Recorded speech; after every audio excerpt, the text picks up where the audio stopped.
అన్నం కావాలని అడిగినటువంటి వాళ్ళకి నీ భవిష్యత్తుకి బ్రహ్మరథం పట్టేలా చేస్తాను అని చెప్పేసి ఒక పేపర్ రాసి చేతికి ఇచ్చినట్టుంది ఇది వ్యవహారం. అంతకు మించి ఏం లేదు. ఇప్పుడు బీసీలకి సంబంధించి అంటే లైక్ ఎస్సీ ఎస్టీ అత్యాచారాల నిరోధక చట్టం ఉంది కదా, అట్లా ఒక చట్టం తెస్తారు వీళ్ళు, రక్షణ చట్టం. ఇందులో దీని ద్వారా ఏం ఉరుగుతుంది?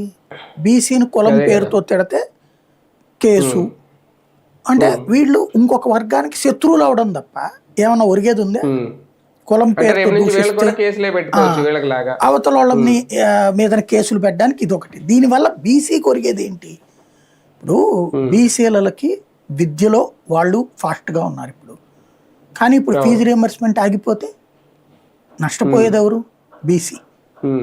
ఎందుకంటే ఓసీలు ఎలాగోలా అవసరమైతే ఆస్తులమ్మైనా పంపిస్తారు వాళ్ళకి, 99% పంపిస్తారు. ఎస్సీ ఎస్టీలకు రిజర్వేషన్ పుణ్యమని అవకాశం.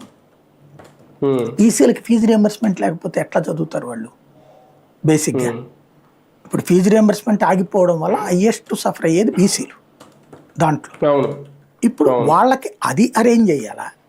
చాలా మంది ఆగిపోయినాయి సార్, చాలా మంది ఆగిపోయినాయి, చాలా మంది చదువులు కూడా ఆపేశారు నాకు తెలిసిన వాళ్ళు చాలా మంది. అది ఆరోగ్యశ్రీ లేదు, కేవలం కొన్ని